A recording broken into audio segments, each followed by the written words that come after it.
Hola, bienvenidos al Desarrollo Humano. Mi nombre es Freddy Mayorga. Me especializo en psicología social humanista, medios de comunicación y soy terapeuta Gestalt. Bueno, después de una falla técnica, retomamos el inicio de esta conferencia, de esta charla del día de hoy que hemos titulado ¿Psicolocos están igual o peor que yo? En este programa daremos una mirada a la profesión de la psicología, la cual parece ser poco comprendida en estos tiempos y en los tiempos pasados. Creo que esta profesión tan noble está rodeada de muchos prejuicios y resistencias. Parece ser que la percepción social de lo que es la psicología o de lo que son los profesionistas de la psicología está como muy enfocada. Se cree que están enfocados para atender solo casos de locos o de locura, ¿no? Y pues ese es el tema del que hablaremos el día de hoy. Se escuchan muchas frases, ¿no? Dentro de estos prejuicios y resistencias, como, y yo creo que muchas personas han escuchado en su día a día con amigos, o uno mismo repite, de repente decimos, terapia yo, pero si yo no estoy loco. O qué decir, por ejemplo, ¿para qué voy a una terapia? Para contarle mis problemas a una persona que ni conozco. Además, me va a estar escarbando ahí en mi pasado, en mi infancia, en mis dolores. Y lo que menos quiero es sentir ese sufrimiento. Lo que quiero es olvidarlo. Y entonces, imagínate, tengo que pagar para que me hagan, para que me revivan la herida. Entonces, mejor pienso positivo y lo dejo todo al tiempo, porque el tiempo lo olvida todo. ¿Será cierto eso? ¿Será que el tiempo lo olvida todo o queda ahí grabado en el inconsciente? ¿O qué decir, no? De otra frase por ahí que escuché, creo que fue un amigo, un compañero de la universidad, alguna vez hablando de cosas, me decía que, hablando acerca de psicología y de las terapias, decía, pero ¿para qué voy a las terapias si los psicólogos están igual o peor que yo? Decía. Entonces,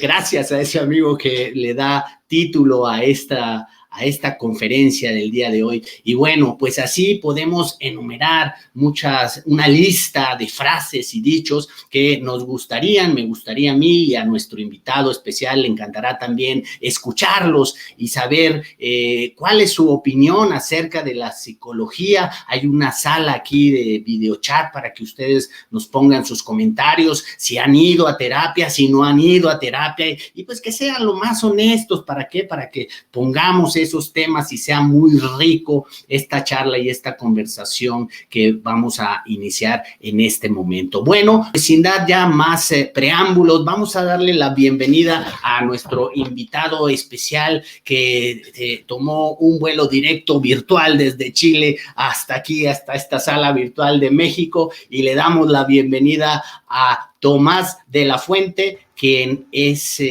psicólogo, terapeuta gestal y aparte músico, entre otras cosas. Tomás, ¿cómo estás? Gracias, Freddy. Bien estoy. Esperemos que ya sigamos de largo. Tuvimos unas pequeñas fallas técnicas, pero eso suele pasar. Pero se estaba poniendo interesante la charla. Ya llevamos unos minutitos, ¿no? Pero sí, lo retomamos. Sí. Entonces, déjame preguntarte, retomar lo que estábamos diciendo, que era tu formación como psicólogo. Estaba comentando que por lo regular se escucha mucho con estos prejuicios, ¿no? Que si a los jóvenes que van a estudiar psicología les dicen, estudiaste psicología porque estás tratando de resolver tus broncas y tus problemas, ¿no? Y entonces, a lo mejor yo como un ciudadano común y corriente oigo eso y digo, sí, ¿verdad? Y yo me voy a ir a meter ahí a una terapia con alguien que está tratando de resolver sus problemas personales. ¿Cómo ves eso? ¿Tú pasaste por eso? ¿Cómo viviste esta sensación o estos prejuicios sociales acerca de la psicología? Bueno, yo en lo personal nunca me sentí presionado, pero yo diría que es completamente cierto que la mayoría de las personas que estudian psicología tienen una fuerte motivación por la autoexploración y también por el resolver algunas cosas. Evidentemente que esa es una motivación y también, como estábamos comentando, cuando uno mira los árboles, las historias familiares de las personas que deciden ser terapeutas, uno ve cómo el asunto justo en esa persona ya está llegando a un punto en el que ya no se puede seguir avanzando, si es que no entendemos y comprendemos en profundidad qué diablos es lo que está pasando aquí. Y yo creo que precisamente porque las personas que hacen terapia son personas muy interesadas en tratar de comprenderse, es que pueden ser buenos terapeutas. Porque alguien que no tiene esa disposición, que no tiene el interés en mirar todos los recovecos de su propia mente, todos los matices de sus propias emociones, no tiene la sensibilidad, el tacto, la delicadeza para poder comprender eso en el otro. Y entonces creo que no es algo malo, sino todo lo contrario, es muy bueno que esas personas sean las que son terapeutas. Fíjate, y no alguien que... Algo que estabas comentando, Tomás, ahorita que estábamos hablando antes de este desperfecto tecnológico, estabas diciendo algo bien interesante que yo también concuerdo mucho contigo, porque yo no soy profesionista como tal, psicólogo, pero llegué por otro camino que se llama desarrollo humano, y el desarrollo humano es psicología humanista, ¿no? Pero no nos llaman psicólogos, nos llaman facilitadores. Y entonces, estabas mencionando algo que me pareció muy, muy interesante, porque depende mucho también del camino de cada uno de nosotros. Y tú decías, es que cada vez me identifico menos con esta profesión y me considero más un terapeuta. Entonces, con esto que tú estás diciendo, cada vez me identifico menos como con la profesión. ¿Es algo más de uno, más de la conexión con uno? Se me ocurren cientos de caminos para responder la pregunta. Tómate tu tiempo. Hay un asunto que tiene que ver con cómo son las carreras y las escuelas de psicología, que la psicología es mucho más que la terapia, porque está la psicología social, la psicología laboral, educacional, comunitaria, tiene muchas áreas, es muy, muy, muy amplia la psicología. Entonces pasa que en las carreras de psicología, por lo menos esa fue mi impresión, parecía ser que lo que se buscaba era una persona que estuviese interesada y pudiese saber de todas esas áreas. Y además una persona que estuviese muy interesada en el método científico, al menos cuando yo estudié mi carrera. Pero el hacer terapia creo que tiene muy poco que ver con el método científico. Y tiene muy poco que ver con lo que se hace en las otras áreas de psicología. Entonces yo como psicólogo me siento un psicólogo muy incompleto, porque no hago muchas de las cosas que supuestamente debiera incluir el pack de un psicólogo, ¿no? Y pasa también que todo lo que yo hago hoy como terapeuta no lo aprendí en la universidad. Es decir, en las universidades no se enseña a hacer terapia. A ningún psicólogo le enseñan a hacer terapia en una universidad. Y yo creo que no es solo un problema de la universidad, es que la terapia creo que no se puede enseñar en la universidad. Por cómo es la estructura, las evaluaciones, las notas que ponen. Todo eso es anti lo que es una buena terapia. Entonces creo que la universidad tiene muy poco que ofrecer en términos de lo que es la clínica, una clínica que realmente sea humanista, transpersonal, centrada en el desarrollo humano. Creo que pone mucho la escuela de psicología eso. Eso iba, de alguna manera sí siento que se quedó esa parte de la psicología muy en la academia. Y y todos vamos por diferentes caminos. Yo también soy poco ortodoxo. Yo no tengo la formación de como los forman en la academia, pero con el tiempo he ido aprendiendo, ¿no? Yo vengo desde la psicología social.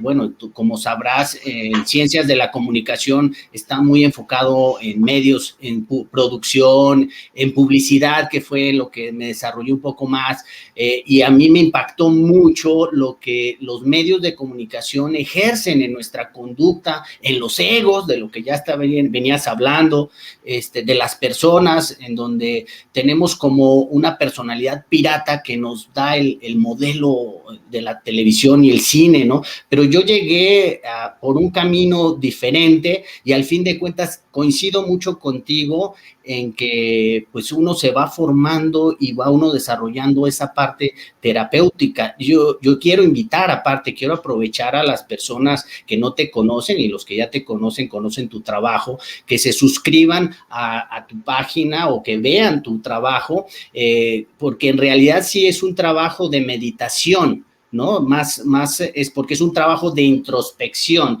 Entonces, aquí vamos a tocar la visión que nos propone este autor que se llama Ken Wilber, creo que es, los tres ojos del conocimiento.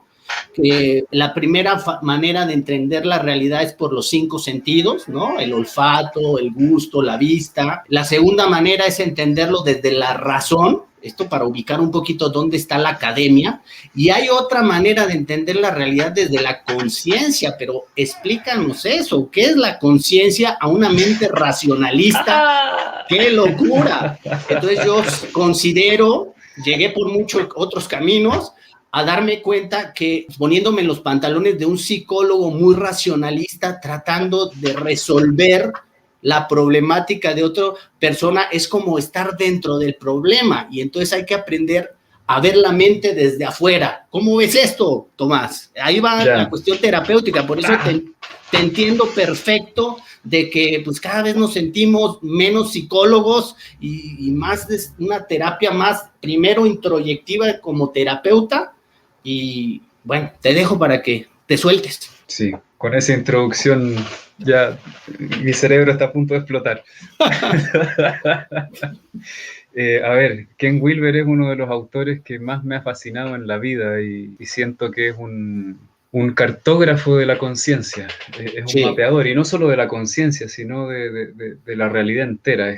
Yo siempre digo, es como una especie de LSD intelectual lo que él hace. Y efectivamente, como dices tú, están estos 3 ojos, ¿no? El ojo de la carne, que es el de los 5 sentidos físicos, y sus extensiones, lo que podemos observar con un microscopio, con un telescopio, etc. El ojo de la razón, que funciona a través de la lógica, y el ojo de la contemplación, que funciona a través de la conciencia.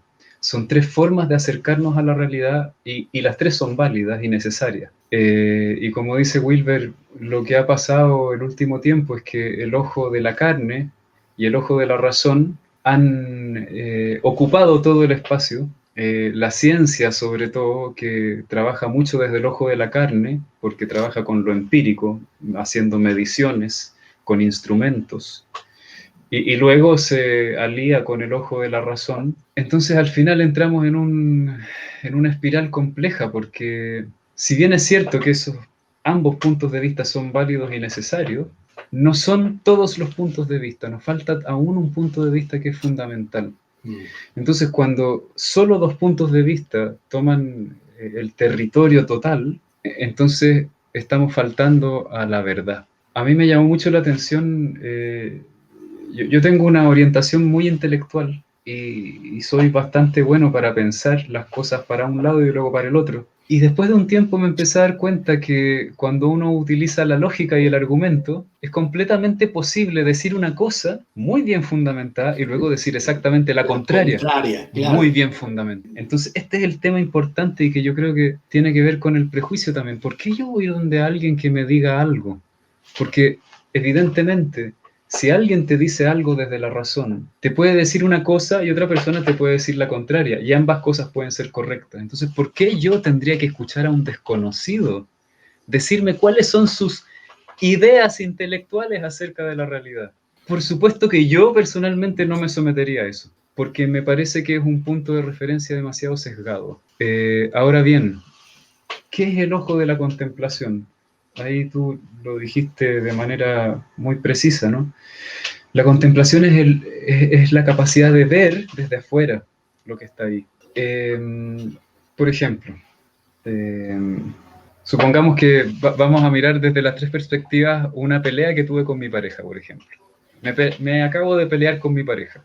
Sucedió que entré a la casa, qué sé yo, venía con los zapatos sucios, dejé el piso lleno de tierra, ella me gritó. Después que ella me gritó, yo lancé los zapatos enojados hacia afuera de la casa y ella se sintió más enojada conmigo y cuando salí me cerró la puerta. ¿Ya? Esos son los hechos que podemos observar con el ojo de la carne. Es evidente, es completamente obvio el ojo de la carne, son cosas objetivas, ¿no? Sí, Ocurrieron los hechos de cierta forma, los claro. podemos, y si tuviésemos Lo una que le cámara, llaman fenomenología, ¿no? Así exacto, es el hecho. y si tuviésemos una cámara lo podríamos describir mejor todavía.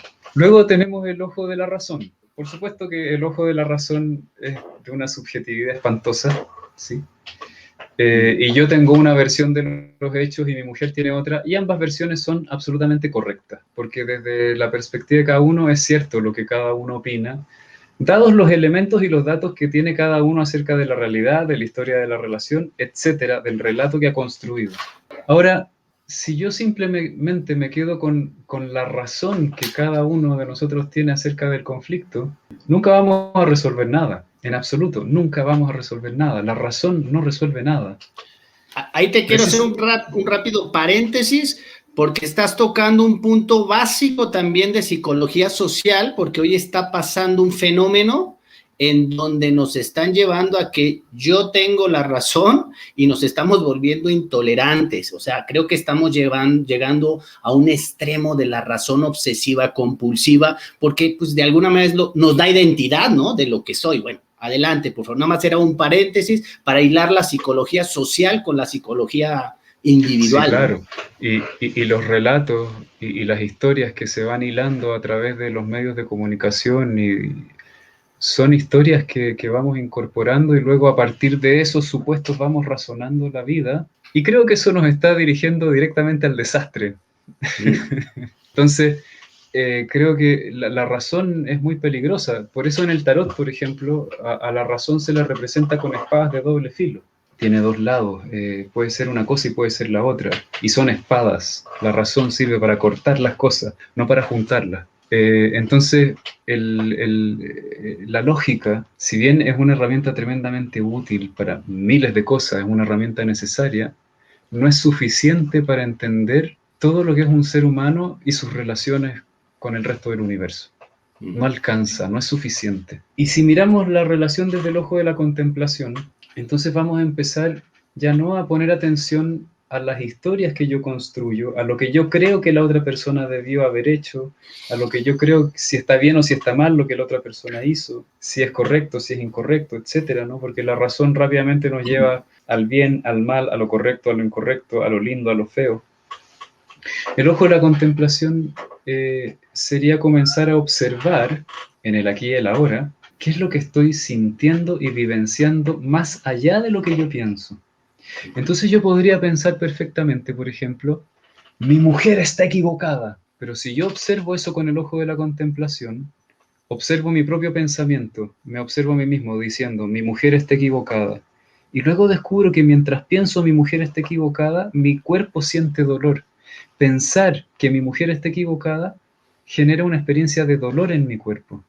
Entonces a lo mejor el argumento es correcto, pero causa sufrimiento. Entonces, desde la lógica se puede fundamentar que ella está equivocada, pero desde el ojo de la contemplación empiezo a ver, ¿cómo decirlo?, el efecto real que producen los hechos y los pensamientos en esta alma que soy. Cuando digo alma me refiero a este cuerpo que siente, a este cuerpo y a este sistema energético también. Entonces, empiezo a descubrir que cada vez que yo pienso que mi mujer está equivocada, sufro. Entonces es verdad, yo la puedo tratar de convencer de lo equivocada que está, pero eso me causa sufrimiento. ¿De qué me sirve eso?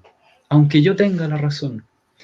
Entonces el ojo de la contemplación es una invitación es eso que nos permite mirar la realidad tal cual como es, sin el filtro del pensamiento. La realidad tal cual como es aquí y ahora en este instante. No es que exista una realidad que es de una forma en particular, es que en este instante, aquí y ahora, lo que está sucediendo es lo que es. Y es un proceso innombrable, indescriptible, indefinible realmente, pero que puedo sentir, que puedo observar. Y en la medida en que empiezo a acceder a esta dimensión más real de la realidad, empiezo a descubrir caminos que no tienen que ver con la razón.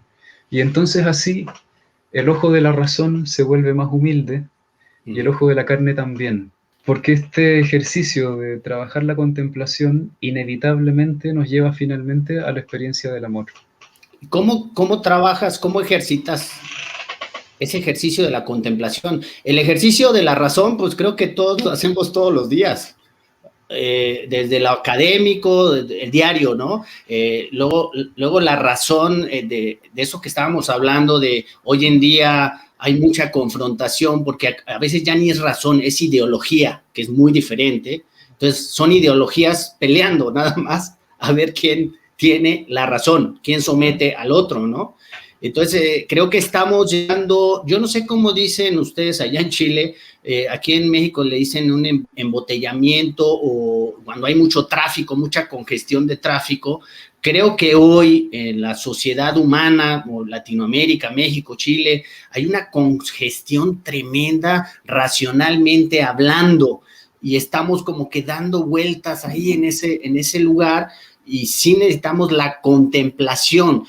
Una de las cosas que yo me enganché con tu trabajo, Tomás, hace un año viendo tus videos, fue eso, porque yo también soy un practicador de meditación de hace mucho, y bueno, estuve con los budistas, con los Hare Krishnas, con los musulmanes, los sufis, o sea, todos tienen como técnicas de meditación, no solo hay una, ¿no? Aunque para mí las técnicas budistas son poderosísimas, y el vipassana, como tú lo dices, es muy poderoso, ¿no? Entonces, en un mundo tan bullicioso como en el que vivimos, pues es muy difícil esos momentos de contemplación, y aparte, cuando hay tanto fuego emocional del cuerpo, del dolor, que es como fuego, que no deja que esto pare, ¿no? Que deje de hablar. Hay mucho miedo, mucha angustia, mucho enojo contenido, que lo queremos, aparte, contener con la razón, ¿no?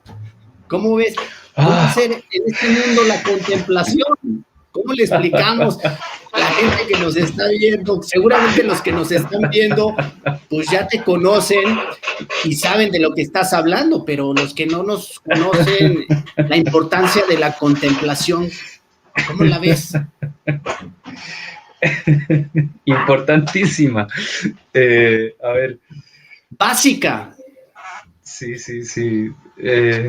Yo antes era un poco más positivo en relación a los pronósticos del futuro de la humanidad.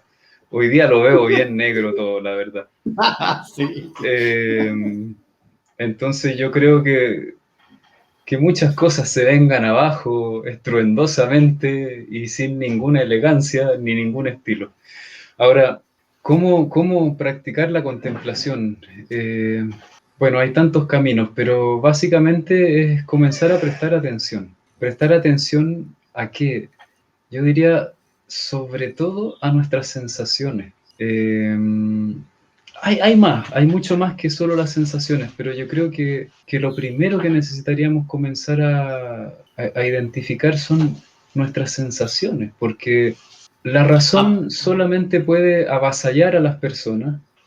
Claro, perdón, las sensaciones son las que te ayudan a bajarle a los decibeles, porque la razón siempre está corriendo hacia el pasado o hacia el futuro, y el conectar con tus sensaciones corporales te hace ayudarte a bajar, al estar presente, ¿no? Sí, y esto que dices tú de bajar es importantísimo, porque el pensamiento es como el aire. El aire se mueve muy rápido, tiene una velocidad mucho más alta. En cambio, las sensaciones son como el agua, son más lentas. Si uno empieza a prestar atención a sus sensaciones, literalmente baja, la energía baja. Uno empieza a entrar en su cuerpo. Y La razón solo puede avasallarnos a las personas, es decir, con mi espada de la razón estoy dispuesto a cortarte de la cabeza solo si no te siento. Pero si yo te puedo sentir, yo puedo estar convencido de que tengo la razón, pero de todas maneras me duele hacerte daño. Entonces, a pesar de que mi razón pueda no estar de acuerdo contigo, puedo tratarte con respeto, con amor, con compasión, con inclusión. Y ahí yo te diría que el sentir es algo clave, fundamental. Se ha descubierto que el corazón tiene neuronas, igual que el cerebro.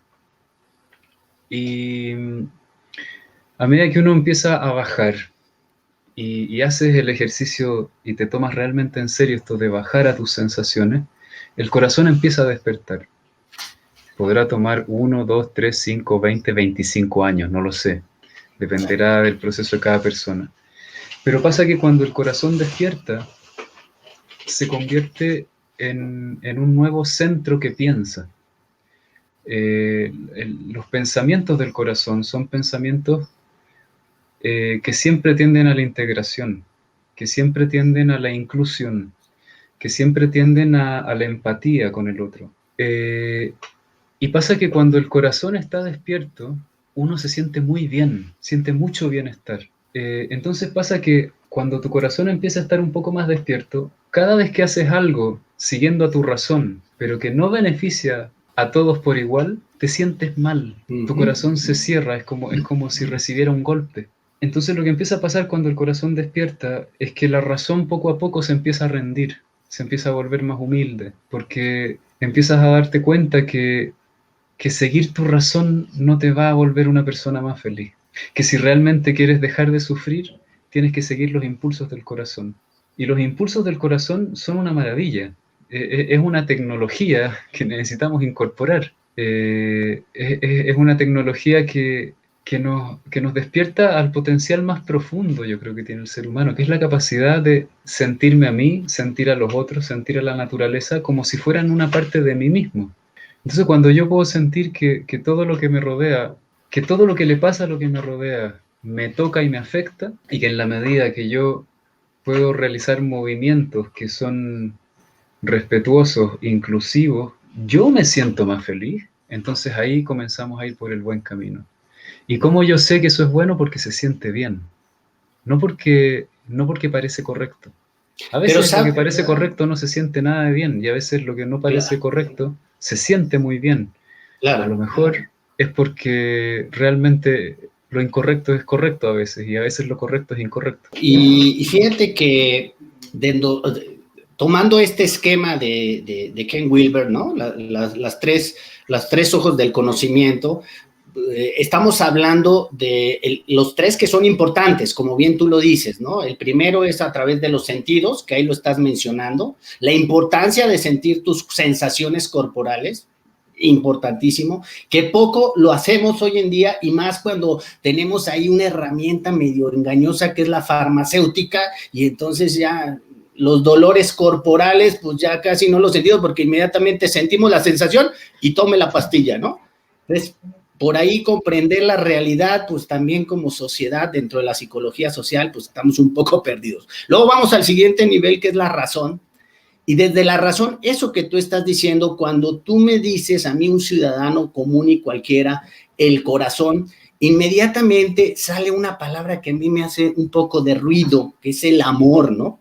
Y el amor se entiende de una forma racionalista como una cuestión de un amor codependiente.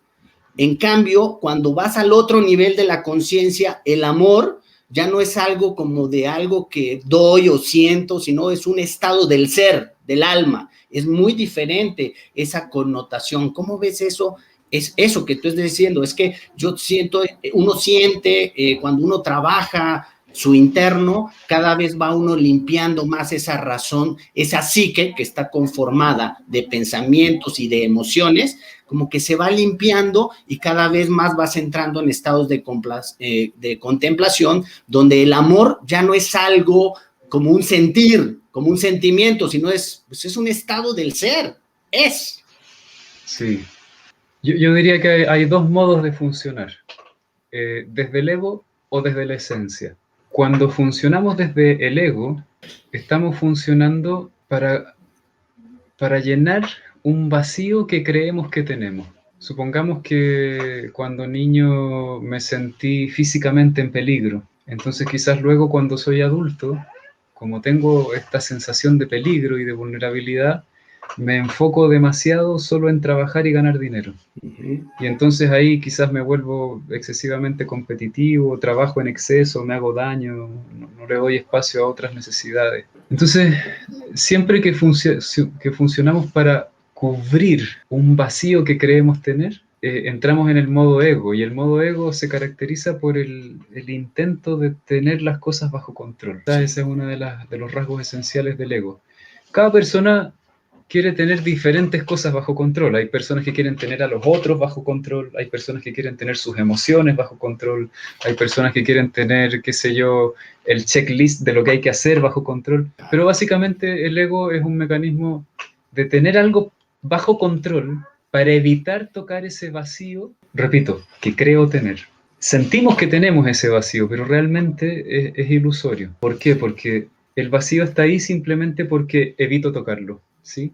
Entonces, si por ejemplo, supongamos que de niño sufrí una herida de abandono. El abandono es una herida que siempre tiene que ver con esta sensación de pérdida, de tristeza, de vacío, de no sentirme interesante, no sentirme importante para nadie. Entonces, ahí hay esta herida de abandono que cada vez que la empiezo a tocar, empiezo a experimentar una profunda tristeza. Si yo realmente me permitiera sumergirme en la tristeza, sin intentar tener el control de la experiencia, lo que va a empezar a pasar es que la tristeza se va a profundizar, me va a llevar hacia abajo, me va a llevar a una experiencia de intimidad, y la experiencia va a acabar siendo una experiencia de amor, una experiencia de amor muy íntimo, de amor hacia mí mismo, en donde me puedo tocar, me puedo ver, me puedo reconocer. Sin embargo, por eso digo, es ilusorio. Parece que fuera tristeza, pero si tú te dejas llevar hasta el fondo sin controlar la experiencia, acabas tocando el amor. Ahora, el ego, cuando lo mira desde acá, dice, eso es un pozo negro y peligroso, así que yo no voy a tocar la tristeza. Y entonces, ¿qué es lo que tengo que hacer? Seducir a todo el mundo, para que todos me consideren importante, para que todos quieran estar conmigo. Y eso es un gran esfuerzo y es un gran gasto de energía. Ese es el modo ego. El ego está siempre en una manipulación para no tocar el vacío que cree tener. Ahora, ¿qué pasa cuando nos sumergimos en eso que siempre estamos evitando? Al principio nos vamos a encontrar con mucho miedo a entrar ahí. Pero si practicamos un poco, si practicamos el soltarnos ahí y sumergirnos en ese pozo oscuro, lo que vamos a empezar a descubrir es que eso que parecía oscuro empieza a transmutarse, porque ya no lo estoy intentando controlar, lo dejo ser lo que es. Y yo diría que la mejor definición que te podría dar del amor es, el amor es la actitud de dejar que lo que es sea tal cual como es. Eso es el amor. Eso explícaselo a la razón, mano, para que suelte el ego, le cuesta trabajo. Oye, Tomás, mira, para reforzar eso que estás diciendo, yo soy muy visual, ¿no? Muy gráfico, me gustan hacer mis gráficas, ¿no? Entonces, para reforzar, ahorita igual nos sirve de apoyo esto que voy a compartir ahorita. Mira. Estoy intrigadísimo. Que tiene que ver con la psicología humanista, no más para ubicar rápido a nuestra audiencia.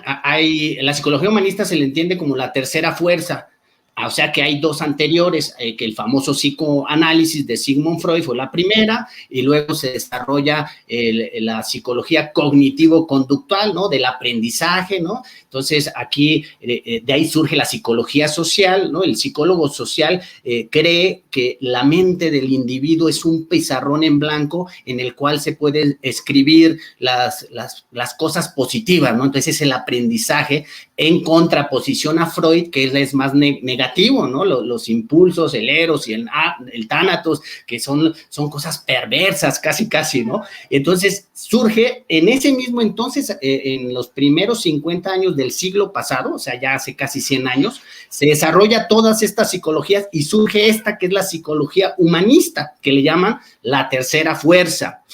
Abraham Maslow se le considera como el padre de la psicología humanista porque él desarrolla una pirámide de las necesidades, ¿no? Entonces ahí vemos al ser humano con diferentes niveles y categorías, desde las más biológicas, el alimento, las necesidades luego de seguridad social, las necesidades luego de relaciones humanas, afectivas con la comunidad, con la familia, luego más arriba vienen las de autoestima ya del individuo, de sentirte amado, valorado, reconocido, y hasta arriba Maslow pone un término muy novedoso que es la autorrealización. Pero esa autorrealización la enfocan desde una autorrealización muy del éxito, del progreso económico, y creo que se confunde el verdadero sentido de la psicología humanista, porque para mí, retomando lo que estás diciendo, la autorrealización no es tanto material, económica, éxito, sino autorrealización espiritual, álmica. Y es ahí donde este gráfico nos explica un poco acerca de la psicología existencial, la psicología transpersonal, ¿no? La psicología oriental, que es lo que alimenta esta psicología humanista, es la psicología, es el tratado del alma, o sea, en la etimología de psique en griego significa alma, entonces psicología significa el tratado del alma, pero cuando uno va a ver, por ejemplo, en la definición de la Organización Mundial de la Salud, ¿qué es salud mental? Dice, un estado de completo bienestar físico, mental y social, y no solamente la ausencia de afecciones o enfermedades. O sea, ¿dónde está el alma aquí en esta definición? ¿Cómo ves esta definición? Porque es muy racionalista, es muy positivista, es de esta corriente cognitivo-conductual, piensa positivo, y creo que hoy se está abusando mucho con ese coaching, mucho a la razón, mucho a la razón. Ahora hay un mindfulness corporativo, imagínate, las empresas, ahora la gente está trabajando en su casa y les dicen que hay que meditar 1, 2 horas al día, pero pues no le bajan la bandeja de entrada de sus emails, no baja. Pero ¿cómo ves esta parte de esta psicología humanista hoy que supuestamente las empresas se preocupan? Y esto empieza desde hace 50 años, ¿no? Cuando empieza el desarrollo organizacional y todo esto, recursos humanos, que se preocupan por el ser humano, pero es una cuestión utilitaria. Saca todo tu potencial, ¿no? Y ahora estamos llegando a un punto que dentro de esta locura un poco racionalista, pues no se está entendiendo estas cuestiones del alma, está surgiendo algo encima. Si de por sí el ego que estás diciendo es muy complejo, ahora se ha conformado un ego economicus. ¿Cómo ves esto? Sí, es un tremendo problema este asunto. Esto es con el objetivo de explicar un poco, de rescatar el verdadero sentido de la psicología humanista y retomar eso de lo que es la psique, ¿no? El alma, que se ha perdido por completo en toda definición psicológica, ¿no? Incluso en la academia. Bueno, no sé si se ha perdido o es que simplemente la hay muy poca. Es que, a ver, claro, es verdad, esta definición de salud de la Organización Mundial de la Salud es muy, como dices tú, centrada en lo material, en lo empírico, en lo medible. Hasta cierto punto está bien, pero había una frase al final, decía, un bienestar total en lo físico, mental y social, ¿eso era? Decía, un estado de completo bienestar físico, mental y social, y no solamente la ausencia de afecciones o enfermedades. Exacto, y el asunto es que, por ejemplo, cuando empezamos a explorar los dominios internos, descubrimos que el bienestar total no es posible, no es necesario y tampoco es deseable. Por supuesto que es bueno satisfacer las necesidades básicas, pero cuando uno está haciendo el trabajo interno de crecer y de abrir el corazón, el bienestar total, o por lo menos la idea de bienestar total, no ayuda. Sí. Porque lo que nos hace crecer es la fricción. Cuando hay cierta fricción, entonces crecemos. Entonces podemos profundizar, entonces podemos abrir más el corazón, podemos experimentar estados más profundos de compasión. Sin fricción no se puede, sin fricción nos dormimos. No diría que es necesario un estado de bienestar total. Yo creo que la esencia de la salud, en términos espirituales, es la capacidad de aceptar la realidad tal cual es. Y eso, por supuesto, que no está incluido en la definición. Por supuesto que aceptar que, qué sé yo, los políticos roban, no es de lo que estamos hablando. Cuando decimos aceptar la realidad tal cual es, estamos hablando de aceptar este instante, con todo lo que tiene este instante, todas las sensaciones, todos los pensamientos. Yo lo puedo ver y decirle a todo eso, sí, eso es la aceptación. Y esa mezcla de aceptación y a la vez fricción que nos traen las dificultades de la vida es lo que genera la energía para que podamos despertar a profundidades del ser. Y nos lleva a eso que Maslow describía como la autorrealización. Cuando Maslow hablaba de la autorrealización, él describía experiencias espirituales, ¿no? Experiencias de expansión de conciencia. Él decía, estando en un cerro, de pronto empiezas a experimentarte como que eres uno con la totalidad. Y a eso él le llamaba autorrealización, es la experiencia de unidad. No es la realización en la carrera. Exactamente, sí. Lo interesante que dijo Maslow, con lo que yo concuerdo, es que evidentemente si las necesidades básicas no están satisfechas, si yo no sé si de aquí a mañana voy a comer, es muy difícil entrar en esas experiencias de expansión porque estamos atrapados en un estado de supervivencia. Entonces a lo mejor la Organización Mundial de la Salud algún día puede expandir la definición y decir, sería satisfacer lo que hay que satisfacer para poder seguir en el camino del desarrollo de la conciencia. Eso sería una gran riqueza, ¿no? Seres humanos que Claro. pudiesen ir desarrollando su conciencia, desarrollando la capacidad de sentir. No simplemente tener las necesidades satisfechas. Tener las necesidades satisfechas es resolver la supervivencia, pero no es abordar el potencial humano. Los seres humanos somos mucho más que una bola de carne que debe ser alimentada. Sin duda, se considera Maslow como el padre de la psicología humanista, pero como todo, se tomó esa, ahora sí, perdón, como dato, ahora sí, como dato general dentro de la psicología social, lo que ya la publicidad toma esa pirámide y entonces empieza a crear algo que se llama la sociedad de consumo o los estilos de vida y toma como referente cada categoría y entonces desvirtúa eso que estás diciendo, porque Maslow estaba muy enfocada en este tipo de psicología existencial y todo esto, pero como que se retoma dentro de este modelo económico, que la economía como que acaparó todo y tomó y desvirtuó esa autorrealización que no es profesional como tal, sino o de éxito en la vida, como se entiende, socialmente hablando, sino como una autorrealización de encontrar tu interioridad, tu espiritualidad, tu alma. Entonces, por ejemplo, la psicología existencial de Viktor Frankl, ¿no? El sentido de la vida, de su libro El sentido de la vida, pues tienes que hablar del sentido de la muerte. Y qué mejor forma de empezar a hablar del alma cuando hablas de estos dos temas, el sentido de la vida y el sentido de la muerte. En la psicología psicología transpersonal con Carl Jung, o sea, él fue alumno de Freud y Freud trae un término importantísimo que es el inconsciente, pero Carl Jung lo lleva, lo amplifica, ¿no? El inconsciente colectivo, ¿no? Los arquetipos, órale, estamos ya entrando al inconsciente puro y duro, ¿no? ¿Y qué decir de la psicología oriental, no? Yo, una de que me empujó a empezar a dar terapia, bueno, no a dar terapia en un principio, sino a trabajar conmigo, fue un libro de una psicóloga budista estadounidense, una monja que ella estuvo en el Tíbet, no sé dónde, y ella escribió un libro que se llama Alquimia Emocional. Y ahí fue cuando empecé a decir, ah, caray, es cierto, hay que empezar a sentir el cuerpo, y ella te va explicando, ¿no? Ese proceso.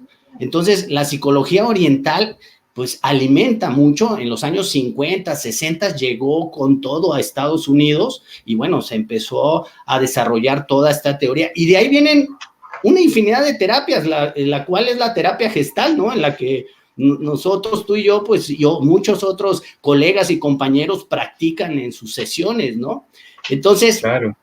vamos a ver un poquito más para seguir alimentando un poco lo que vienes platicando y a nuestra audiencia. Ahorita vemos las preguntas, ya veo que hay intervenciones aquí que nos están platicando sus cosas, pero retomando lo que decías también de eso, ese cuerpo emocional, ese inconsciente que está ahí, un mundo muy en lo físico, muy en lo mental, ¿no? Que es una franja, que es ese iceberg que se ve, ¿no? Es solo esa parte que entender, que es la lógica, que es la razón, que es la ciencia, ¿no? Hasta no ver, no creer, ¿no? Y si no lo ves, pues no existe, ¿no? Y entonces quedamos atrapados en esa pequeña franja del iceberg que se ve ahí arriba, que es un 10%, pero abajo, pues hay un bloque tremendo de inconsciente que casi no tocamos, o sea, no profundizamos. Entonces, la mente, incluso aunque seamos muy mentales y creamos que somos muy conscientes, hay cosas muy inconscientes en nuestra forma de pensar. No somos conscientes de que estamos rumiando pensamientos, ¿no? De nuestros pensamientos compulsivos, no somos conscientes, esos están en el inconsciente. Y en las emociones, pues ni qué decir de las emociones. Y es muy interesante la imagen del iceberg, porque la parte que está ahí afuera está ahí porque la otra está allá abajo. Exactamente, y eso es, las emociones, por ejemplo, cuando con este pensamiento de la definición de la Organización Mundial de la Salud, el pensamiento muy positivo, pues estamos empezando no es que estemos, ya hemos confundido que las emociones se piensan, pero las emociones en realidad se sienten. Y hoy estamos llegando al culmen que no está mal tampoco, ¿no? O sea, en el WhatsApp, ¿no? Las caritas estas de felicidad, ¿no? Las carcajadas, ¿no? Estamos llegando a tener imágenes o íconos racionales de las emociones. Y entonces, pues ya no bajamos al inconsciente y ese inconsciente se empieza a llenar con esto que en psicología le llaman la sombra. Tú bien lo has platicado también, el ego son máscaras hacia el mundo de afuera, y ese es su chamba, ese es su trabajo, cuidarte, ¿no? De que no toques la sombra. Y esa sombra, que es el cuerpo del dolor, constantemente desde tu infancia, y bueno, tú sabes de constelaciones familiares que vienen también transgeneracionales, dolores y cuestiones de familia profundos que se van trayendo a las generaciones actuales, y uno de niño también va generando esas sensaciones de abandono, de rechazo, de humillación, de traición, ya sabes, ¿no? Y entonces eso se va acumulando en este cuerpo de dolor emocional y de hecho se va amalgamando con el tiempo, se va haciendo más duro. Y tu vida lo ves con esos filtros de los que estamos hablando. Imagínate cuántos filtros hay, ¿no? Aquí estamos hablando del individuo, pero a nivel social hay un montón de filtros también que no nos dejan ver la realidad como es. ¿Cómo ves esto? Retomemos esa parte de la conformación de ese ego, de ese inconsciente que, bueno, tiene que ver con la psicología humanista y es nuestro camino hacia el alma, porque ahorita vamos a ver esta misma diapositiva, pero vamos a ver cómo en el fondo está totalmente apagada la flamita, ¿no? Ahí toda presionada con todo este cúmulo de dolor emocional que es nuestra alma. ¿Cómo ves esto en la conformación del ego y de nuestras emociones racionales? Es verdad que hay una historia de dolores que uno puede rastrear hasta prácticamente el primer hombre y la primera mujer, o el primer protozoo. Sin embargo, lo que hace que todo ese dolor esté ahí es el ego, no la historia. El ego es este proceso defensivo que aquí y ahora está sucediendo. Entonces, todo ese dolor, que por supuesto que está relacionado con historias del pasado, con la historia que tuve de niño, etcétera, etcétera, ese dolor sigue estando todavía aquí, a pesar de que todo eso ya pasó, porque el ego está en su juego de resistir. Es decir, para poner un ejemplo muy sencillo, supongamos que cuando yo era niño me pasó algo que me dio mucho miedo. Entonces mi ego, mi cuerpo quería temblar de miedo. Temblar. Y si uno tiembla de miedo un rato, finalmente se descarga la energía y se va el miedo. Pero si yo tengo una resistencia a sentir el miedo, a lo mejor ocurrió el hecho que me generó miedo y yo, en lugar de dejar que ocurriera la experiencia energética en todo mi cuerpo, yo dije, no, yo no tengo miedo. Y entonces me quedé así, muy tenso. Eso es el ego, es la resistencia. Entonces hoy día, desde que soy niño, estoy así, voy así por la vida. Yo no tengo miedo, no le tengo miedo a nadie. Yo nunca tengo miedo. Entonces eso es una tensión crónica que hace que el dolor siga ahí. Y lo más doloroso ni siquiera es el miedo que tengo debajo de esa actitud. Lo más doloroso es la máscara misma. Y eso es lo que genera que haya tanto dolor dentro nuestro. No es la historia, nunca es la historia. Ahí pusiste sombra. La sombra es una cosa tremendamente importante comprender también. La sombra es todo lo que el ego, es decir, esta máscara consciente, rechaza, ¿sí? El ego dice, yo no tengo miedo, entonces en la sombra hay mucho miedo acumulado y guardado y oculto. O mi ego dice, yo soy el mejor, y entonces en la sombra están todos mis sentimientos de inferioridad. Ahora, no es que sea más verdadero lo que hay en la sombra que lo que hay en el ego. Lo que hay en la sombra lo crea el ego. Si yo rechazo el miedo, entonces en mi sombra hay miedo. Si yo rechazo la inferioridad, en mi sombra hay sentimientos de inferioridad. Si yo rechazo mi furia, en mi sombra hay furia. Si yo no rechazara la furia estaría un tiempo ahí y se pasaría, listo. No habría furia. Entonces, lo único que hace que haya todo ese dolor es el ego. Y el ego es esa tensión crónica, es ese control crónico. Y finalmente lo que ocurre es que hemos construido una sociedad adicta a sus mecanismos de defensa, porque todos somos adictos a nuestros mecanismos de defensa. No hemos podido salir del funcionamiento del ego de manera masiva, entonces todo lo que nos ofrecemos entre unos y otros son intercambios que fortalecen el ego. Y bueno, y la publicidad es experta en averiguar qué es lo que quieren los egos de las personas. Entonces es muy fácil como mecanismo defensivo consumir todo lo que se nos ofrece como una forma de insensibilizarnos para no sentirnos. Yo hace unos meses decidí dejar de ver Netflix para siempre, porque me hacía muy mal, no estaba realmente en contacto, no estaba presente para mi hija, para mi mujer. Cosas tan sencillas, esas son drogas legales, ¿no?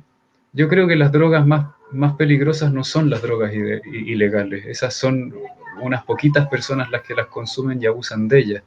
Las drogas realmente complicadas son las que son drogas para todos. Y quizás la peor droga son todas las cosas que hacemos para escapar del miedo que tenemos. Todas las cosas que hacemos porque tenemos miedo. Miedo de no tener lo necesario para sobrevivir, miedo de no ser vistos, miedo. Estamos en estado de supervivencia. Y hablo del miedo porque recién tocaste un tema muy profundo que es la muerte. Para el ego, la esencia significa tener que morir. Para poder experimentar el modo esencia, el ego tiene que morir. El ego tiene que rendirse, tiene que decir, ok, acepto que mis afanes no pueden ser satisfechos ni deben ser satisfechos. Entonces me entrego a algo más, ¿no?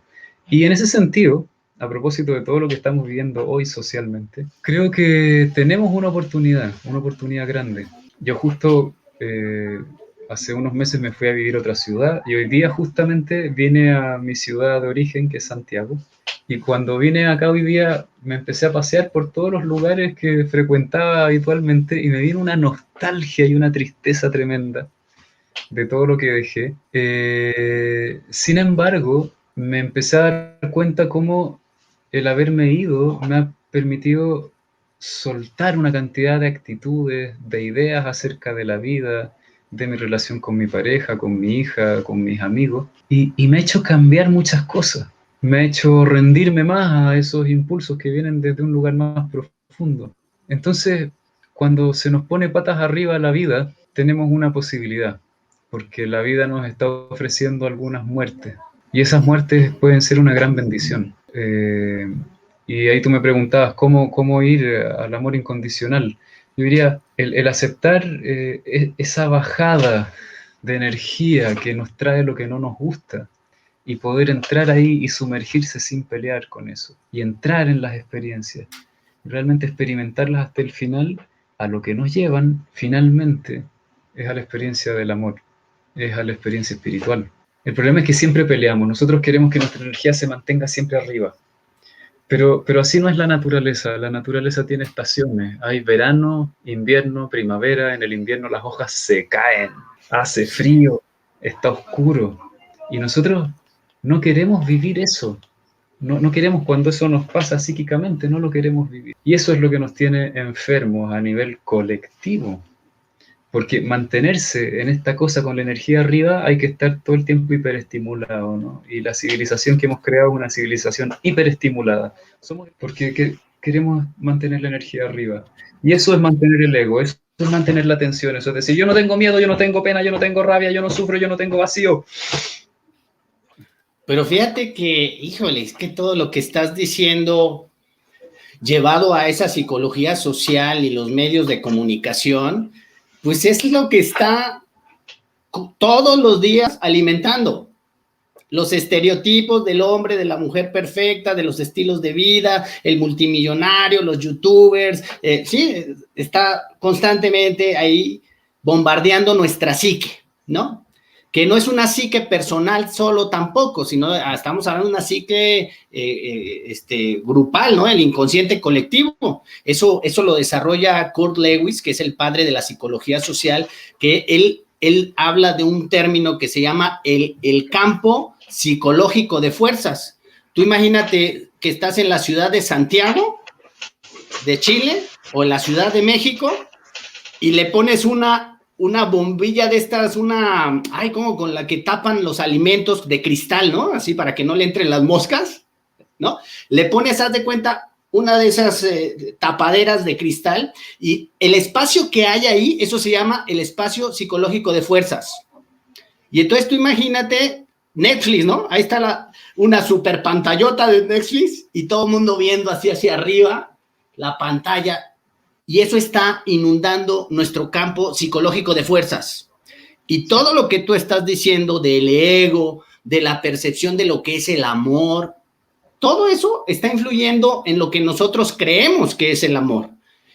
Y esta idea del coaching ahora, de la psicología, esta positivista, no estoy diciendo que todos los coaching, ¿sí me entiendes? No se malinterprete, porque no todo es bueno ni malo, ¿sí me entiendes? Estamos hablando de esa parte de la definición de la Organización Mundial de la Salud, ¿no? Entonces, pienso positivo todo el tiempo, lo importante es lograr nuestros sueños. De hecho, esa gran pantalla nos está pintando el ideal a seguir. Ahora que mencionaste Netflix, y yo me he convertido como humanista o como desarrollo humano, tocar el punto del transhumanismo, porque el transhumanismo viene, bueno, desde 2016, el Foro Económico Mundial ya decía que vamos a entrar, queramos o no, a la cuarta revolución industrial. ¿Qué es la cuarta revolución industrial? Pues la era digital, ¿no? La inteligencia artificial, y ahorita con la situación esta que está pasando con el bicho al mundo, pues ya en enero salieron otra vez diciendo el gran reseteo, es la gran oportunidad para resetear la economía y para dar que la tecnología ahora sí resuelva todos los problemas de la humanidad, porque la primera revolución industrial pues no se pudo, pero igual esta cuarta sí vamos a resolver todos los problemas de la humanidad, ¿no? Y entonces estamos entrando a un transhumanismo, y si ustedes ven Netflix, está lleno de películas y series de transhumanismo, que es normalizar el humano con el robot. E incluso empiezan a darle connotaciones sentimentales al robot.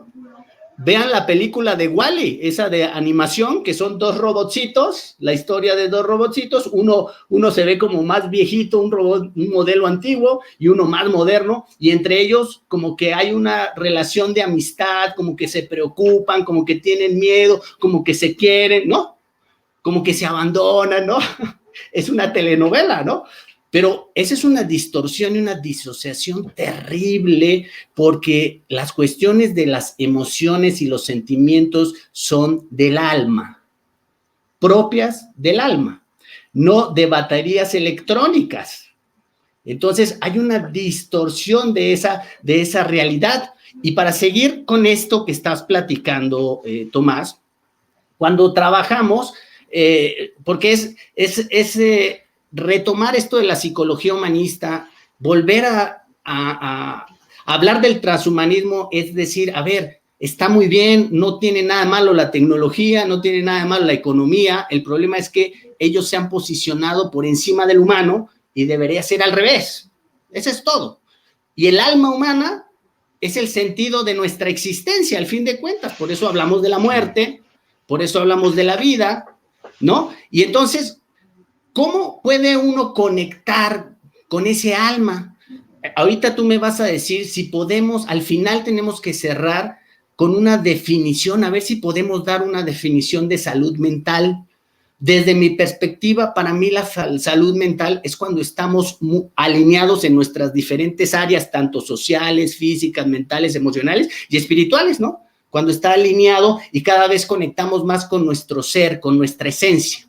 Pero como hay tantas capas, el trabajo terapéutico, empezando por el terapeuta que tiene que entrar en sus cavernas internas del inconsciente, yo digo que debemos convertirnos en guías turísticas de bajar todos los días, ¿no? Que con toda tranquilidad el que quiera bajar a la caverna, que serían nuestros pacientes, es vente y lo llevamos de la mano, no te preocupes, y salimos, para que tú luego lo hagas. Porque hay que ir al inconsciente. ¿Y cómo es ir al inconsciente? Pues es esto que estás platicando, empezar a sentir nuestro cuerpo, empezar a sentir nuestras sensaciones, empezar a desbloquear ese dolor emocional, ese miedo, porque el miedo no va a desaparecer pensando positivo. Tú no puedes engañar el inconsciente, el 90% no lo puedes engañar. Es como ponerte enfrente de un tsunami, pues te va a arrasar, ¿no? El enojo, no estoy enojado, no, tienes que vivir, tienes que ir a tu inconsciente. Entonces, cuando trabajas estas sensaciones, estas emociones yendo hacia adentro, entonces, poco a poco, esta figura nos va permitiendo como que cada vez más se expande esa flamita que estaba comprimida con tantos filtros de realidades, ¿no? Y con tantos bloqueos psicoemocionales, y entonces como que le das aire, como que la flama interna del alma se va expandiendo. Entonces, podemos tener una definición de salud mental. ¿Cómo le harán nuestros colegas psicólogos de la academia para guiar su comprensión de la salud mental hacia las personas o su salud mental personal? Retomando esto de los psicólogos, ¿están igual o peor que yo? Un comentario antes, sí. Que yo creo que finalmente el problema no es ni el sistema económico ni la tecnología, por poner solo algunos ejemplos de cosas que hoy en día están siendo problemáticas. Ha sido nuestra desconexión el problema, porque esas son simples herramientas y lo que estamos viendo ahora son los frutos de las acciones disociadas que hemos estado realizando los últimos, no sé cuántos, 5.000, 2.500 años, ¿no? El modo ego siempre es destructivo, las adicciones siempre acaban siendo destructivas. Porque en el modo ego nos volvemos adictos y las adicciones son eso, son conductas que nos calman, pero que son destructivas. Cualquier cosa que calce con eso es una adicción, o sea, casi todo lo que hacemos. Y a propósito de la definición de salud, no sé, a ver, ¿cómo veo yo qué es salud, no? Porque yo trabajo siempre con personas y siempre estoy viendo, esta persona está más cerca o más lejos de la salud, ¿no? ¿Cuándo yo siento que alguien está más sano? ¿Sabes por qué te comento esto, Tomás? Porque pues yo cuando empecé en esto de tener frente a mí a una persona, si uno llega con esta idea de la teoría, del diagnóstico, empiezo a ver en qué te está pasando. Y entonces casi leo el libro ¿no? De psiquiatría, ¿no? Usted tiene esto, ¿no? La psicología humanista, o por lo menos la terapia gestal, no funciona así, ¿no? Está presente totalmente, o sea, lo que traigas en ese momento, con eso se va a trabajar, porque tu alma o tu existencia sabe perfectamente lo que hay que hacer. O sea, yo no me pongo en una posición de, mira, tienes que hacer, no, yo solo soy un guía, a ver, usemos esta técnica, a ver qué va a brotar de ahí. Entonces, hablar de salud mental desde una cuestión muy académica sí es un poco difícil, ¿no? Porque muchos diagnósticos me he topado yo con personas que vienen y yo en mis adentros digo, ay Dios, eso te dijo el terapeuta ahí, ¿no? El psicólogo, ¿no? O sea, ¿cómo? Quizá porque yo lo veo desde otra perspectiva, ¿no? Yo veo, a ver, ¿qué traemos? Pongámoslo en medio, a ver, y yo nomás punzo, a ver, empujo un poquito para que salga y de ahí agarro y el famoso darnos cuenta, ayudar a que la persona por sí misma se dé cuenta. Podríamos entender que la salud mental pues tiene que ver con esa conexión y estamos enfermos mentalmente porque no estamos conectados con nuestra alma. Sí, yo no me atrevería a decir que hay enfermedad mental. Yo diría que todo lo que nos pasa hoy como humanidad y nos ha venido pasando los últimos miles de años es parte de un proceso evolutivo. Entonces decir que alguien tiene una enfermedad mental me parece que es desconocer que esto es parte de un proceso evolutivo. Hace miles de años no existía la corteza cerebral. La corteza cerebral es lo que nos permite pensar y ser conscientes de nosotros mismos. Y la capacidad de tener conciencia de nosotros mismos es lo que nos permite tener ego. Entonces, que tengamos el ego que tenemos y que nos enferma, o más bien que nos hace sentir mal, que nos causa dolor y sufrimiento, es gracias precisamente a un salto evolutivo. Entonces, yo no sé si llamarle al sufrimiento que tenemos las personas enfermedad o falta de salud. Creo que el proceso que estamos viviendo es simplemente parte de un proceso evolutivo. ¿Por qué digo esto? Porque desde una perspectiva del ojo de la contemplación, cuando uno realmente se puede poner en esa perspectiva, te das cuenta que todo está bien tal cual como es. Ahora bien, desde una perspectiva más concreta y más operativa en lo cotidiano, yo diría que efectivamente no es la gravedad de los síntomas que tiene alguien lo más grave. Es decir, alguien puede tener, qué sé yo, un trastorno obsesivo compulsivo, puede tener crisis de pánico, puede tener depresión, o puede tener una leve ansiedad, una ligera sensación de descontento. Yo no veo que una persona o la otra, a juzgar por la severidad de sus síntomas, sea más sana o más enferma que la otra necesariamente. Ahí yo no hago esa relación. Sino, diría más bien que en general estamos todos enfermos, ¿sí? Solo que algunos no tenemos tanta sintomatología. Entonces la única diferencia que hay es que hay más disposición y más capacidad para la autoexploración o no. Todos tenemos que entre comillas, sanarnos de nuestro ego. Creo que es el mayor propósito de una vida humana, poder alcanzar la autorrealización. ¿Y qué es la autorrealización? Poder llegar a la experiencia del amor incondicional. Creo que ese es el mayor potencial de una vida humana. Y ese amor incondicional se podrá expresar en cada historia y en cada biografía de múltiples formas, en forma de arte, en forma de abrazos, en forma de maternaje, etc. Pero creo que ese es el sentido más profundo que puede tener la existencia humana. Entonces todos estamos en ese proceso. Y no importa si nuestros síntomas son leves o son brutalmente molestos. O sea, yo puedo tener una leve sintomatología. Y claro, a lo mejor soy un tirano que maltrata a mis empleados y como no siento culpa, duermo tranquilo, mando a todo el mundo a trabajar, entonces yo estoy en el Caribe pasándolo muy bien. Eso no quiere decir que yo esté más sano que alguien que tiene crisis de pánico, en absoluto. Yo creo que el nivel de salud tiene que ver con cuánto la necesidad de lo que está afuera y la mía pueden convivir.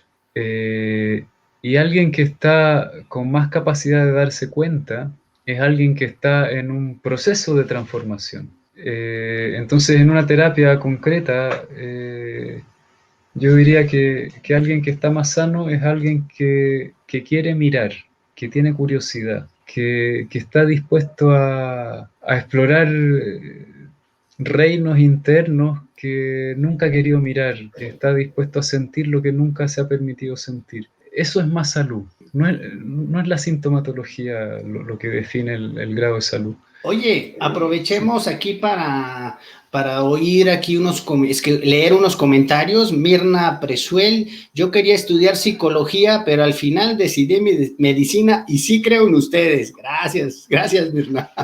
Bien, arriba la camiseta. La medicina necesita espiritualidad. Claro, exactamente. Como ves, eso es bien importante, el respeto al cuerpo donde habita el alma. ¿Cómo ves eso?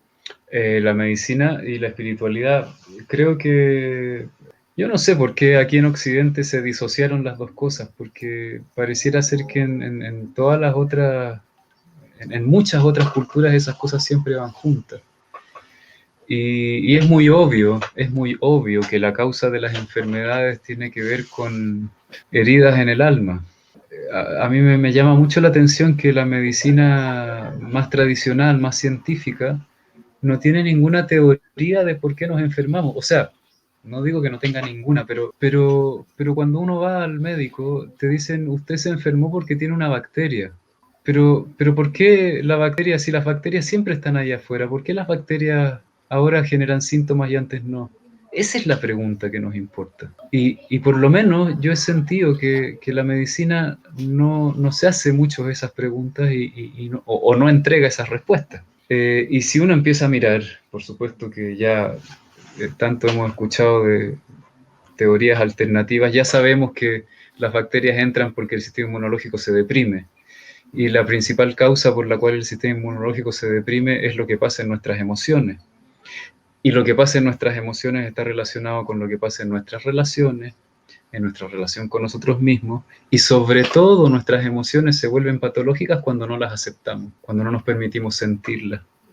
Entonces, una medicina espiritual sería una medicina que nos invitaría a entrar en nuestro interior, además de hacer algunas cosas que se necesita hacer en casos de emergencia, como tomar un antibiótico si estás con una infección grave, o hacer una operación si estás a punto de morir. Pero una medicina que no incluya el viaje interno me parece que es una medicina que está completamente incompleta y fuera de foco. Claro. Y hay tantas cosas que la medicina hace hoy día que son realmente transgresiones a la dignidad. Así es. Es muy violenta, muy agresiva, ¿no? Muy ruda. Exacto, muy rudo. Nada respetuosa con la persona ni con el alma, ¿no? Con ese ser que está ahí está encarnado en ese cuerpo que necesita ayuda, ¿no? Bueno, Carmen Cueva dice, yo llegué a la terapia desde el trabajo social, pero es verdad, uno va a ello cuando toca fondo a veces. Oye, Tomás, ¿por qué motivos va la gente a la terapia contigo o en general de qué? ¿Por qué causas principales? Ya cuando ya está que no puede, o alguien dice, bueno, pues quiero una perspectiva diferente de la vida, vamos a charlar con Tomás. ¿De qué? Por lo menos la gente que me viene a ver a mí, una buena parte llega porque tiene un síntoma demasiado incómodo. No es porque quiera conocerse a sí mismo, quiere simplemente que le arranquen el síntoma, como quien va al doctor y Quítamelo. toma un medicamento para que se vayan los síntomas. Sácame esto, tengo crisis de pánico, sácamelas. La mayoría de la gente llega a terapia por algo así, que puede ser algo tan molesto como una crisis de pánico o problemas relacionales, qué sé yo, un problema con la pareja o que siempre me pasa lo mismo en el trabajo, con mis amigos, qué sé yo. Y en la medida que la gente va haciendo terapia, cada vez más se empiezan a interesar en su propio ser. A mí me encanta, hay gente que da ese salto, pero es raro que alguien llegue con ese interés a terapia. En general la gente va a terapia más porque hay un síntoma que se quiere quitar. Y en terapia aprendemos que precisamente explorando y entrando en la experiencia de ese síntoma es cuando descubro mi ser. Y cuando empiezo a experimentar el ser, la esencia, me empiezo a interesar más por cómo llegar a la esencia que por eliminar los síntomas. Y ahí es cuando a mí la terapia me parece realmente interesante. Oye, Tomás, pero eso que estás diciendo de solo quiero eliminar los síntomas es muy claro. Yo lo he visto también porque no quieres profundizar. Pero si logras que la persona pues siga su camino y profundice y le quede esa semillita y que diga, ah, caray, a ver, lo que pude descargar este dolor emocional, pero a veces, no a veces, tú sabes bien que el ego está aferrado a su dolor emocional porque eso le da identidad. Y entonces es muy difícil que lo suelte. Bueno, hay casos, ¿no? De se me murió mi mamá, mi papá y están en un dolor y vienen a sesión y ok, viene el síntoma, le ayudas al síntoma, pero la persona saliendo a la semana o a los 2, 3 días, otra vez, porque es lo único que me queda, ¿no? Es de mi mamá que se murió, ¿no? Sí, ese paso es difícil Es porque difícil. la felicidad es lo que más amenaza al ego.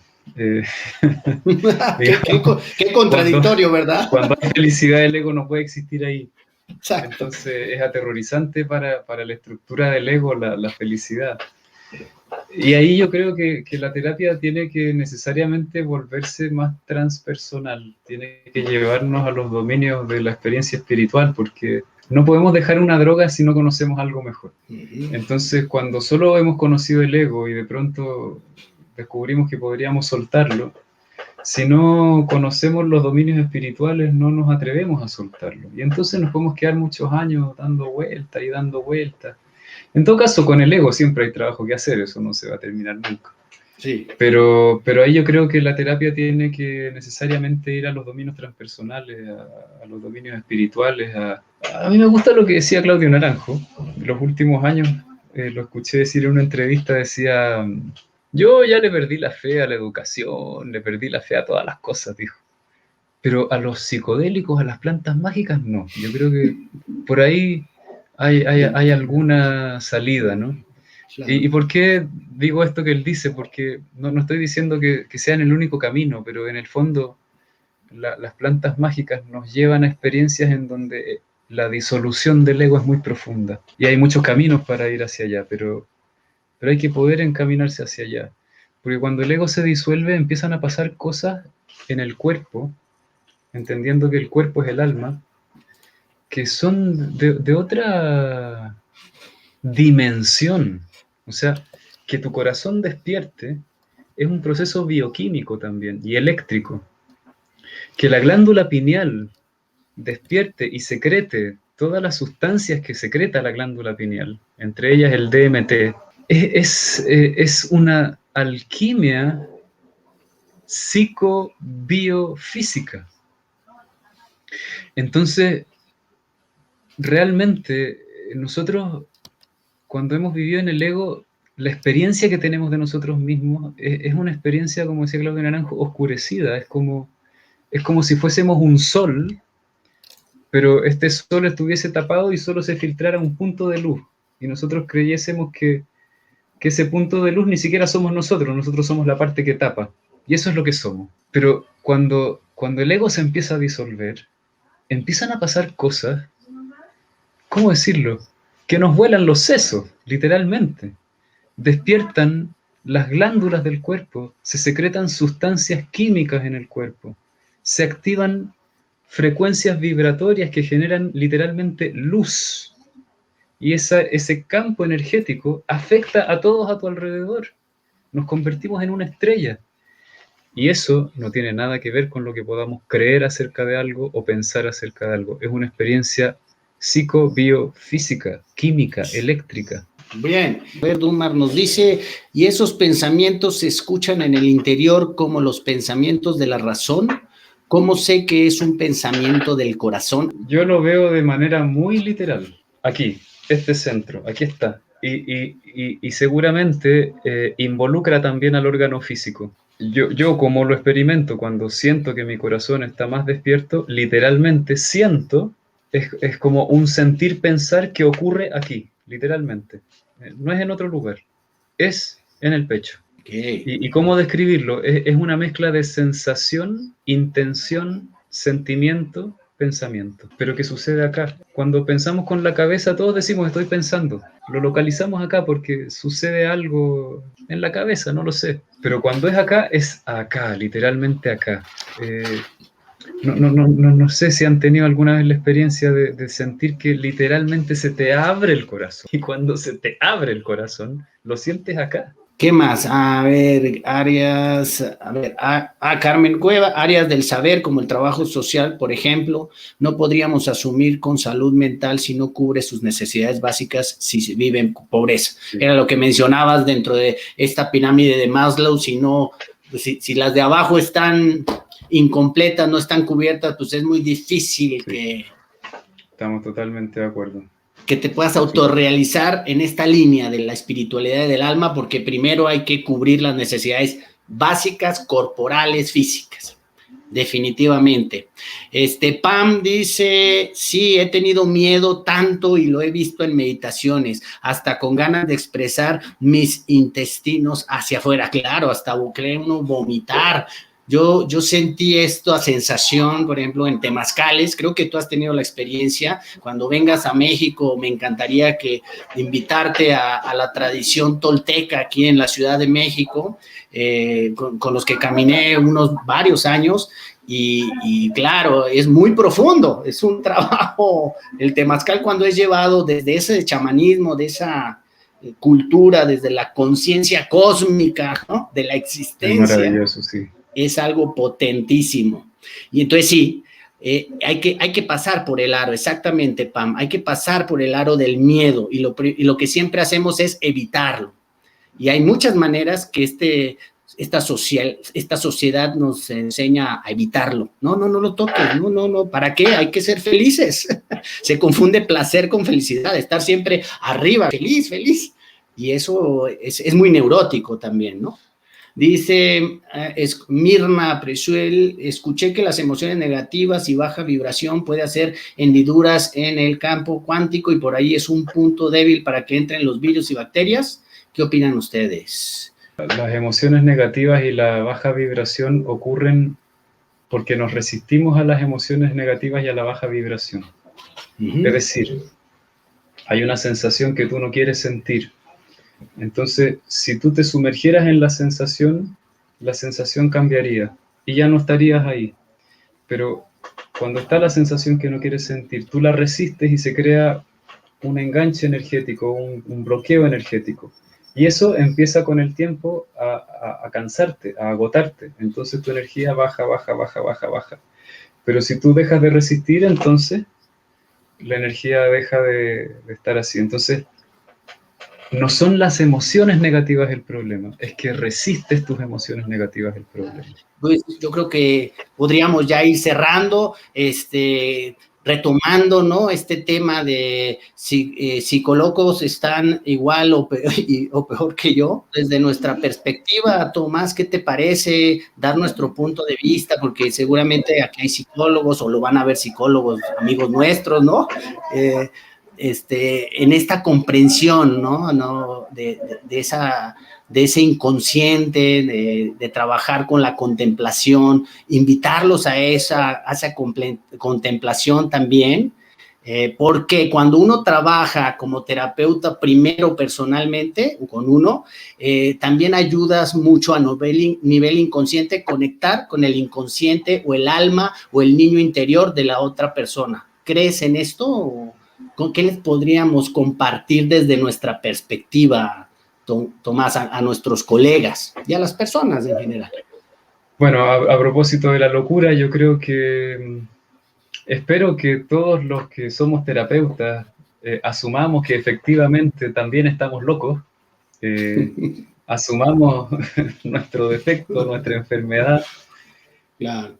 Y la miremos con el respeto que hay que mirarla, con el cariño que hay que mirarla para poder mirar así a las personas con las que trabajamos, porque eso es lo que es sano. Y no creyendo que hay algo malo con la locura. Todo lo contrario, es la condición humana, está bien, no hay ningún problema. Y con respecto del trabajo personal del terapeuta hacia su inconsciente, a sus emociones, limpiar su inconsciente para que expanda esa vibración de la que hablas y que se comparte, obviamente, con nuestros pacientes, para dejarles es que eso ni se explica, ¿sí me entiendes? No tiene explicación lógica, es una cuestión que algo conecta de amor, el único, la esencia del ser, conectado y listo, ¡pum!, adelante, o sea, y la persona que salió de la sesión o de las sesiones, le quedó esa sensación, dijo, ay, a ver, mira, hay otra realidad, es lo que tú estás diciendo, es muy difícil que dejemos un patrón si no hemos experimentado algo diferente, una sensación diferente, y esa vendría a ser el trabajo no solo de los psicoterapeutas profesionales, Tomás, hoy en día hay una gran cantidad de personas que practican Reiki, bueno, hay una infinidad de técnicas, hasta el tarotista, ¿sí me entiendes? Por ahí, ¿qué les podemos decir de ese trabajo personal a todas estas personas, incluyendo a los psicólogos como profesión, obviamente, pero a todas estos terapeutas que han surgido y terapeutas de todo tipo que han surgido hoy en día? Bueno, lo que yo le diría a todos es que bueno que estemos haciendo lo que hacemos y que sean muchos más. Se necesitan cientos, millones, billones de terapeutas, porque finalmente, y eso es lo bonito del oficio de ser terapeuta, que ser terapeuta inevitablemente, si se convierte en tu oficio y tu trabajo, te hace transitar todo este mundo interno y toda tu alma. Creo que los más bendecidos al ser terapeutas son los terapeutas, no los pacientes. Yo siempre digo, esto es como un oficio santo, porque a mí me ha traído muchas cosas buenas ser terapeuta. Yo creo que mi vida, si no hubiera sido terapeuta, hubiera estado llena de muchos más sufrimientos de los que ha tenido. Y hubiera tenido mucho más vacío y mucho menos amor. Entonces es una profesión santa. Yo creo que los principales beneficiados somos nosotros. Así que en ese sentido creo que la inquietud de los terapeutas jóvenes que entran a psicología para resolver sus problemas se responde con creces. Ser terapeuta es una forma de hacer un camino, es una práctica muy bonita, muy, muy profunda. Entonces, ojalá sean muchos los terapeutas, porque así somos muchas las personas que hacemos este trabajo. Y mientras más personas transformen su conciencia, más probabilidades tenemos de construir lo que se necesita para estos tiempos. Bien, pues creo que pues ya podemos dar por concluido. Fue realmente enriquecedora e interesante esta charla, Tomás, y a todos los que nos acompañaron, a pesar del imperfecto al principio. Yo te quiero agradecer a ti y a todas las personas que nos acompañaron y a todas las personas que vean. Las invito a que se conecten a tu canal. Precisamente esto, conéctense a la página de Tomás, en YouTube. Dices que en YouTube y en todas tus redes te encuentras igual. Tienes una infinidad de videos donde habla de temas de psicología, ¿sí? Del interno del individuo, y lo hace de una manera muy fácil y muy sencilla, como lo vieron el día de hoy, y al final termina con unas meditaciones que tratan sobre ese tema del que habló precisamente, y luego te da unos regalazos con algo que se llama Diksha. ¿Qué es eso? Porque eso potencializa esa energía del alma de la que estamos hablando, la energía del ser universal. Realmente no sé lo que es el Diksha. Lo que sí puedo decir es lo que hace el Diksha. Y lo que hace el Diksha es una transferencia de energía que de alguna manera interrumpe a esta mente tan llena de aire y movimiento. Entonces te lleva rápidamente a tu centro y eleva la energía también, activando esos centros superiores. Entonces el Diksha para mí ha sido el principal medio de transporte para transitar estos espacios internos oscuros, desde la oscuridad hasta la luz. Claro. Bueno, Tomás, te agradezco mucho. Espero verte prontamente aquí en tu canal también de desarrollo humano. Y pues muchas gracias a todos y pues nos vemos la próxima. También los invito a que vean mi canal en YouTube para que vean de qué trata esto del desarrollo humano desde la psicología social humanista. Y bueno, pues muchas gracias a todos y que tengan una excelente vida. Hasta la próxima. Chao, Tomás. Gracias. Chao, Freddy. Bye. Gracias.